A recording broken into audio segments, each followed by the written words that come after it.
Hello everyone. तो day 11th NCERT या prelims simplified through MCQ की जो इस टेस्ट सीरीज चल रही है। हालांकि टेस्ट कहना बेकार है क्योंकि आप लोग टेस्ट को अटेम्प्ट नहीं कर रहे हो, लेकिन फिर भी अगर आप इसको अटेम्प्ट करते हो तो बहुत ही ज़्यादा बेनिफिट होगा। बेनिफिट इन द सेंस, जब आप एग्जाम में बैठोगे डिफरेंट डिफरेंट फ्रेम्स मिलेंगे क्वेश्चंस के, तब आपको मैं जो क्वेश्चंस दे रहा हूँ उसके बीच की कोई वर्ड्स होगी ना जो आपको प्रीलिम्स के जो क्वेश्चंस होंगे उसमें देखने को मिलेंगे। फिर आप परेशान हो जाओगे कि ये क्वेश्चंस तो पढ़ा हुआ था क्योंकि ये क्वेश्चंस मैंने डाले थे कहीं पे, फिर भी आप उसको नहीं करके आओगे। कोशिश करो, देखो कितना रहता है 45 से मैक्सिमम 50 क्वेश्चन, यही तो रहता है। 2 दिन का वक्त देता हूँ, रिविजन ना हो तो भी कोई दिक्कत नहीं है, आप इसको फॉलो कर सकते हो। ठीक है, चलिए आज हम लोग देखने वाले हैं। हमारा डे 11th का टॉपिक्स था already mention, Vijayanagara, Bahmani and other kingdoms. देखो बहमनी तो आपको एनसीईआरटी में नहीं मिलेगा, ठीक है, थोड़ा बहुत कहीं कहीं से पढ़ना होता है, बहुत ज़्यादा इंपॉर्टेंट भी नहीं होता है। लेकिन हाँ, विजयनगरम एम्पायर जो था उसके नाक में दम करने वाला कोई साम्राज्य था ना, वो बहमनी किंगडम था। ठीक है, तो आखिर हमें विजयनगरम एम्पायर पढ़ना है क्योंकि ये काफ़ी ज़्यादा प्रोमिनेंट एक पार्ट कवर करता है साउथ इंडियन किंगडम्स में, तो हमें बहमनी पढ़ना पड़ेगा क्योंकि बहमनी जो किंग्स थे उन्होंने नाक में दम कर दिया था विजयनगर का। ठीक है, इवन विजयनगर के जो किंग्स थे वो हारे भी थे। कौन से किंग हारे थे उनकी बात हम लोग later part of the question में करेंगे। ठीक है, जनरल साइंस में ह्यूमन डिजीज एंड हेल्थ की बात कर रहे हैं। चलिए स्टार्ट करते हैं। पहला क्वेश्चन कह रहा है इन द बहमनी किंगडम, एक था तरफदार्स। तरफदार्स किसको कहते हैं ये समझ लेते हैं। तरफदार्स refers to which of the following, agricultural land holders, वैसे लैंड होल्डर्स जो एग्रीकल्चर को होल्ड करते थे, प्रोविंशियल गवर्नर, प्रोविंस के governors, head of the water supply in district, मतलब वैसे जो वाटर सप्लाई करते थे डिस्ट्रिक्ट में उसके हेड, और हेड ऑफ प्रिजनर्स। तो देखो इसमें क्या हो जाएगा, इसमें बेसिकली जो अगर हम लोग बात करें बहमनी किंगडम में तरफदार्स की, तो देखो प्रोविंशियल गवर्नर, और तो अगर बात करें बहमनी किंगडम जो था एक मुस्लिम स्टेट था डेकान का इन साउथ इंडिया में। देखो कहने को तो लोग कहते हैं कि बहमनी जो थे वो मुस्लिम स्टेट थे, कुछ का ये भी मानना है कि ये जो बहमनी किंगडम थे कुछ अपने फैक्ट्स को हाइड भी करते थे। वैसे अगर देखा जाए तो ये लोग सिया मुस्लिम थे। ठीक है, सिया मुस्लिम से बिलोंग करते थे। तो बहमनी किंगडम जो थे एक मुस्लिम स्टेट थी डेक्कन में इन साउथर्न इंडिया। ये फाउंड किया गया था आपको अलाउद्दीन हसन बहमन के द्वारा। अब देखिए इनका नाम क्या था, एक्चुअल नेम था हसन गंगू। अब देखिए ये गंगू जो थे ना, Hasan Gangu, give me a minute, तो ये हसन गंगू थे। ठीक है, इनका फिर नाम चेंज किया गया अलाउद्दीन हसन बहमनी के नेम से। देखो इनके अकॉर्डिंग तो ये मानना, तो ये कहते थे कि जो बहमनी है ना वो एक सेंट्रल एशिया में एक ईरानियन, या फिर हाँ ईरानियन ही, मोस्ट प्रोबेबली ईरानियन ही कोई एक किंगडम थी, वहाँ के किंग का नाम, मतलब किंग का टाइटल था। तो ये उससे काफ़ी ज़्यादा इंस्पायर्ड थे, ये इनका बोलना था। ठीक है, हालांकि बहुत सारी स्टोरीज हैं लेकिन ये अभी आप ध्यान रखो, इतना ही काफ़ी है। ठीक है, ध्यान रखिएगा। और बहमनी किंगडम को ये 4 डिवीजन या प्रोविंसेस में डिवाइड किए थे। जो अलाउद्दीन हसन बहमनी थे उन्होंने बहमनी किंगडम को 4 डिवीजन में या प्रोविंसेस में बांटे थे, और जो उनका सन था मोहम्मद, वो इन प्रोविंसेस को कहे थे तराफ्स। ठीक है, अब देखिए जो भी तराफ्स होगा वो हर एक तराफ जो होगा, जैसे मान लीजिए कि ये एक ब्लॉक हो गया, ठीक है, इसको 4 भाग में बांटा गया। क्लियर है। अब देखिए तराफ्स कहा गया, हर एक ब्लॉक को तराफ्स कहा गया, और इसको लीड कौन करेंगे, चलाएंगे कौन, तरफदार। ठीक है, चलिए, तो जो तरफदार थे वो गवर्नर उस प्रोविंस के थे बहमनी किंगडम में। बाद में गवान आए, वो डिवाइड करते किंगडम को 8 तरफ्स में और प्रोविंसेस में। क्लियर है। चलिए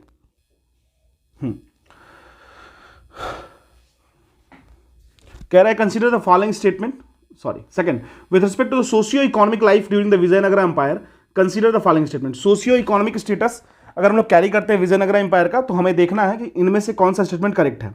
ठीक है, चलिए, कह रहा the temple took an active part in both internal and overseas trade. ठीक है, large number of women have employed in the royal places as dancer. देखो देवदासी के तौर पे एज ए डांसर यूज, मतलब रहती थी वुमेन्स काफी ज्यादा। एक चीज और समझिएगा, सती प्रथा हाईली प्रिवेल्ड था। ठीक है, चलिए, जो किंग्स थे विजयनगर एम्पायर के, वो जनरली टॉलरेंट थे टुवर्ड्स वैसे लोगों के लिए जो अदर रिलीजन के थे, स्पेशली मुस्लिम्स। तो यहां पे तीनों स्टेटमेंट हमारा करेक्ट है, आंसर ऑल थ्री हो जाएगा। देखिए, विजयनगरा किंगडम के वक्त, एम्पायर के वक्त, लोग तो काफी रिच होते थे और टेम्पल्स उससे भी ज्यादा रिच होते थे। ठीक है, तो अगर हम लोग बात करें तो टेम्पल्स जो थे वो एक्टिवली पार्ट लेते थे इंटरनल एंड ओवरसीज ट्रेड में। ठीक है, जैसे टेम्पल्स जो थे, जो लोकल गुड्स को परचेज करते थे, वो अपने रिचुअल्स सर्विसेज को प्रोड्यूस करने के लिए, ठीक है ना, लोन्स प्रोवाइड करते थे इंडिविजुअल्स को, और विलेज असेंबलीज को इकोनॉमिक प्रोस्पेक्ट्स बनाते थे।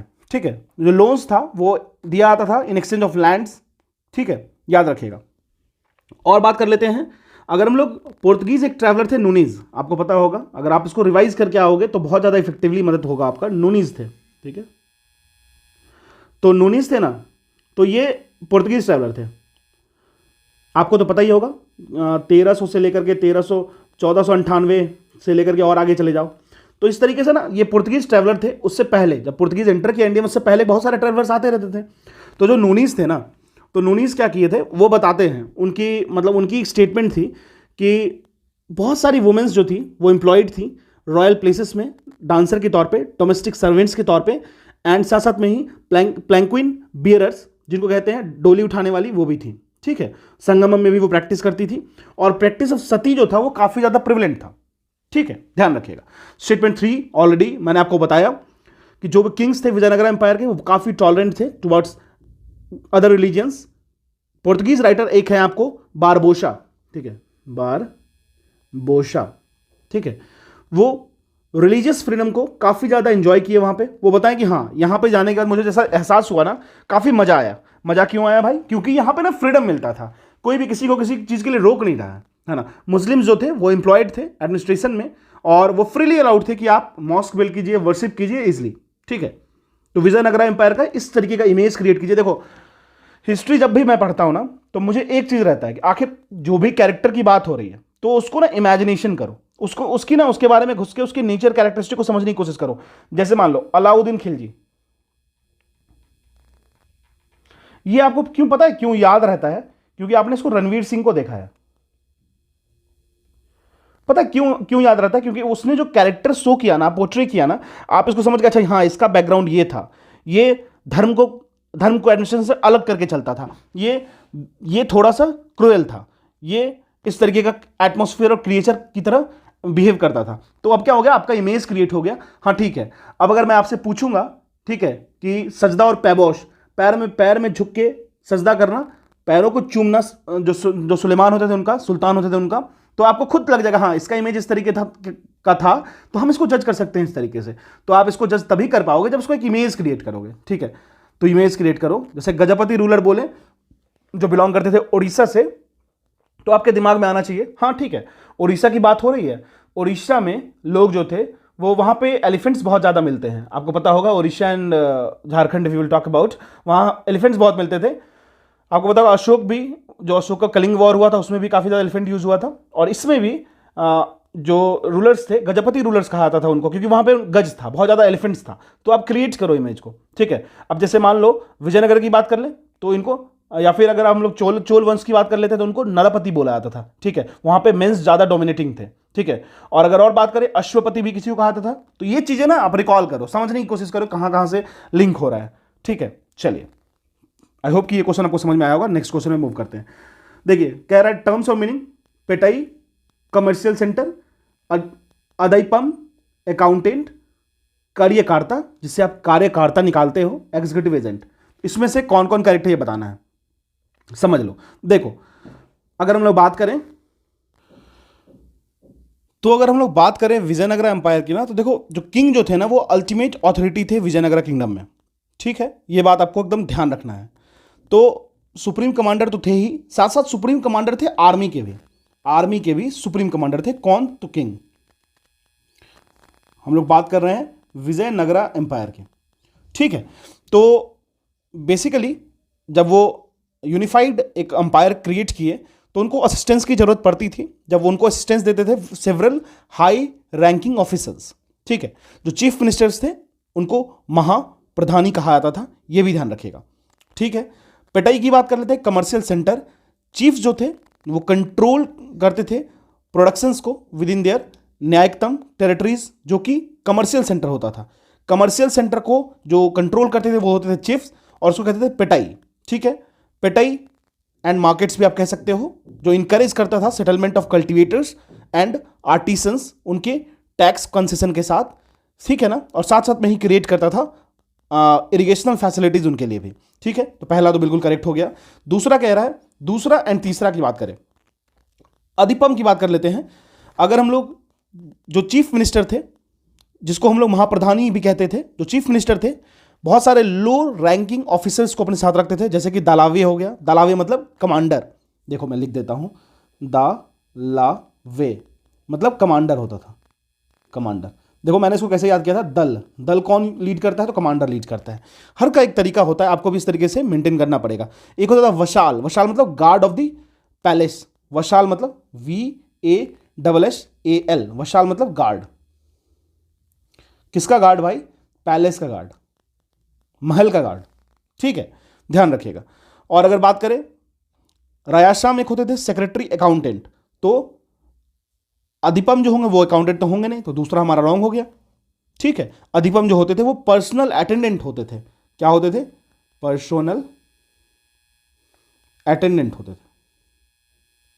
ठीक है, ध्यान रखिएगा, क्लियर है।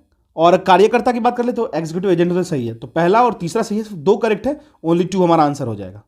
चलिए, कह रहा है with reference to the Maratha administration in medieval India the सरकार कुंस कौन से, ये बताना है आपको। ठीक है, देखिए जो मराठा गवर्नमेंट थी वो डिवाइडेड थी, अपने किंगडम को डिवाइड कर रखी थी 3 प्रांत्स में, प्रांतीय कहते थे, प्रांत में, और अपॉइंट करती थी officer as a head of the प्रांत, जिसको हम लोग कहते थे सरकार कुंस। ठीक है, तो ये हेड होते थे प्रांत्स के ऑफिसर, प्रांत्स के ऑफिसर्स। ठीक है, तो ये हेड ऑफ प्रांत होते थे। क्लियर है। चलिए, कह रहा है consider the following statement regarding the Maratha confederacy. Maratha confederacy के बारे में हमें जानना है कि आखिर कौन कौन सा स्टेटमेंट करेक्ट है, कौन कौन सा रॉन्ग है। देखो, कह रहा है यह स्टार्ट किया गया था पेशवा माधवराव वन के बारे। देखो सबसे पहला स्टेटमेंट इनकरेक्ट निकल गया, बाजीराव वन, कौन थे वो, बाजीराव वन, बाजीराव वन। ठीक है, 1720 से लेके 40 ये स्टार्ट किए थे एक कन्फेडरेसी। जो प्रोमिनेंट मराठा चिप्स हुआ करते थे वो मैनेज करते थे rapid expanding of Maratha power को एक तरीके से फोकस किया जाता था। ठीक है, और कुछ एक्सटेंट तक अगर हम लोग बोले तो कुछ क्षेत्रीय सेक्शन थे उनको वे अपीज करने की काम होती थी, जैसे पेशवाज हो गए, जैसे ब्राह्मण्स हो गए, पेशवाज ही ब्राह्मण्स थे, पेशवाज ही ब्राह्मण्स थे, उनको अपीज करने की काम ही होता था। तो हमारा पहला ऑप्शन तो रॉन्ग हो गया। ठीक है, सेकंड की बात कर लेते हैं। The regions under confederacy was to be ruled the name of Peshwa. ऐसा था क्या, under the arrangement of the Maratha confederacy जो प्रोमिनेंट फैमिलीज होती थी चीफ के अंदर में, उनको असाइन किया जाता था कि स्फीयर ऑफ इन्फ्लुएंस, जो कि कंक्वेयर करेंगे और रूल करेंगे। और ये रूल जो किया जाता था मराठा किंग के नाम पे, it was to be ruled in the name of the Maratha king and not on the name of Peshwas. तो हमारा ऑप्शन तो सेकंड भी रॉन्ग हो गया भाई। थर्ड देख लेते हैं। The death of Madhavrao one in 1772 Weeknd the control of पेशवाज over the confederacy. बिल्कुल करेक्ट है। देखो बाजीराव वन से लेके माधवराव वन तक बहुत ही कॉर्डियल चला, बहुत अच्छा चला, लेकिन थर्ड बैटल ऑफ पानीपत हुआ 1761 में। 1761 में क्या हुआ, थर्ड बैटल ऑफ पानीपत। अच्छा, पानीपत को क्यों चुना था भाई लड़ाई के लिए हर जगह, पानीपत तो क्यों चुना था पता है, क्योंकि पानीपत में प्लेन था। अगर आपको दिल्ली आना है ना, अगर आप आ रहे हो सेंट्रल एशिया से, मिडिल ईस्ट से, तो आप थक जाओगे। गोलन दर्रे, बेलन दर्रे से दौड़ के आ रहे हो, बहुत सारे तोप को उठा के ला रहे हो, तोप तो छोड़ दो, तोप बोलना सही नहीं है, लेकिन वेपन्स को ला रहे हो, खाने पीने के सामान को ला रहे हो, तो थक जाते थे। तो उनको ना प्लेन मिलता था ये पानीपत वाले रीजन में, क्योंकि उनको दिल्ली पे आना था, दिल्ली के आसपास वाले रीजन पे जाना था, तो पानीपत को ऑप्ट करते थे। तो तीसरा हमारा करेक्ट ऑप्शन है। जो डिफीट होता है पानीपत में मराठास का, और जो डेथ होता है यंग पेशवाज माधवराव वन का इन 1772, यह ना बहुत ही वीक कर देता है कंट्रोल ऑफ पेशवाज को, उनकी जो फ्रेम मेन मराठा कॉन्फेडरेसी बनी होती है उसमें। ठीक है, तो हम लोग ये कह सकते हैं कि second half of the 18th century जो थी वो कंट्रोल ऑफ पेशवाज जो था वो वीक हो गया और धीरे धीरे लूज हो गया। तो तीसरा हमारा करेक्ट है, तो ओनली 1 हो जाएगा हमारा आंसर है। ठीक है, चलिए क्वेश्चन 6 कह रहा है consider the following statement with reference to the account of Abdul Razzaq regarding the Vijayanagara kingdom. देखो एग्जाम में ना विजयनगरा से बहुत क्वेश्चन आता है, मतलब उस तरीके का क्वेश्चन आएगा जहां से आप फंसोगे, और आपके दिमाग में ना इमेज होना चाहिए था विजयनगरा एम्पायर, ठीक है, कृष्णदेवराया, देवराय वन, मतलब दिमाग में होना चाहिए। अगर आप रिवीजन करके आए हो तो बहुत मजा आने वाला है इस टेस्ट में, है ना। तो देखिए बात करें ना तो बहुत सारे ट्रैवलर्स आते रहते थे। ट्रैवलर्स कितना बढ़िया काम है ना, सोलो ट्रैवलर्स, इंस्टाग्राम मॉडल्स नहीं, इनका होता था ये ना कि इंटरेस्ट होता था, ठीक है, मतलब पूरे वर्ल्ड को ये बुक्स के थ्रू बताते थे, मतलब कुछ रिटन इंस्क्रिप्शंस हो गए, कुछ रिटन स्टेटमेंट्स हो गए, उससे लोगों को बताते थे कि हाँ ये जो था यहाँ पे इस तरीके का चीज़ हुआ करता था। देखो जब भी कोई, मान लो कि एक किंग है, उसके नीचे कुछ राइटर्स हैं जो उनके कोर्ट में हैं, तो ये तो श्योर है कि ये जो राइटर्स होंगे या फिर जो भी उनके बारे में लिखेंगे, बुक्स लिखेंगे, ऑटोबायोग्राफी या कुछ भी, तो हमेशा वो मैनिपुलेटेड होगा, हाइपरबोल होगा, ठीक है।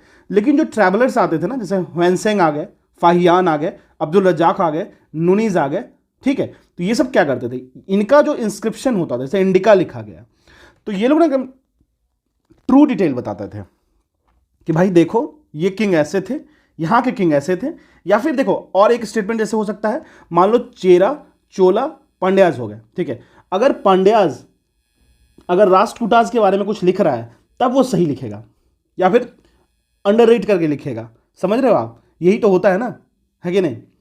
चलिए तो देखते हैं क्या कह रहा है। He mentioned the Vijayanagara had multiple layer of fortifications, he mentioned that the Vijayanagara empire has rich in diamonds. तो दोनों में से कौन सा स्टेटमेंट करेक्ट है, कौन सा स्टेटमेंट रॉन्ग है? दोनों स्टेटमेंट करेक्ट है, क्योंकि देखो अब्दुल रज्जाक जो थे विजयनगर में बताते हैं कि मल्टीपल फोर्टिफिकेशंस था, मतलब layers, layer 1, layer 2, layer 3, layer 4, layer 5, layer 6, layer 7, ठीक है, मल्टीपल फोर्टिफिकेशंस था, और हर लेयर में उसकी खुद की गेट्स थी, वॉच टावर्स थे और वॉल्स था, ठीक है। ये जो फोर्टिफिकेशंस थे वो डिमॉन्स्ट्रेट करता है एम्पायर्स के फोकस को on the security analysis and defence against the external threats, ठीक है। चलिए तो पहला तो करेक्ट हो गया। सेकंड देखते हैं, रजाक मेंशन करते हैं कि विजयनगरा एम्पायर जो थे काफ़ी रिच थे डायमंड्स में, वहाँ माइंस जो कि हाई क्वालिटी स्टोन्स को प्रोड्यूस करती थी वो भी अवेलेबल थी। ये जो डायमंड्स थे वो इसेंशियल सोर्स थे रेवेन्यू के एम्पायर के, और कॉन्ट्रीब्यूट करते थे ओवरऑल वेल्थ में, ठीक है।